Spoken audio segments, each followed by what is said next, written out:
যেতে পারি না। আবার একটা কথা বলতেছেন, তুমি কয়টা বিপদে পড়ো।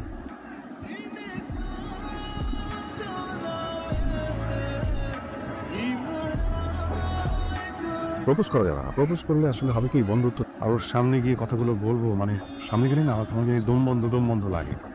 বুঝতে পেরেছি, গভীরভাবে ভালোবেসেছে। এখনই আপনার উত্তম সময় তাকে গিয়ে বলা আমি তোমাকে ভালোবাসি। আর যদি আপনার আগে অন্য কেউ এসে ভাবিকে প্রপোজ করে দেয়, আপনি পাগল হয়ে যাবেন। এর থেকে ভালো আপনি সরাসরি ভাবিকে গিয়ে বলে ফেলেন ভালোবাসি। তুই এক কাজ কর, আমার শরীরে স্যালান দিয়ে ওকে কোনো হাসপাতালে ভর্তি করে দে। তুই আমার সঙ্গে থাকবি। হ্যাঁ, আমি আর আপনি একসাথে বের হবো। আপনি যাবে প্রপোজ করতে আর আমি যাবো ভাষা খুঁজতে। ভবিষ্যতে একটা প্রস্তুতি আছে না? মেয়ে যদি রাজি না হয়, এই যা, তুই আমার চোখের সামনে থেকে যা। ভালোবাসার মূল্যটা শিখো।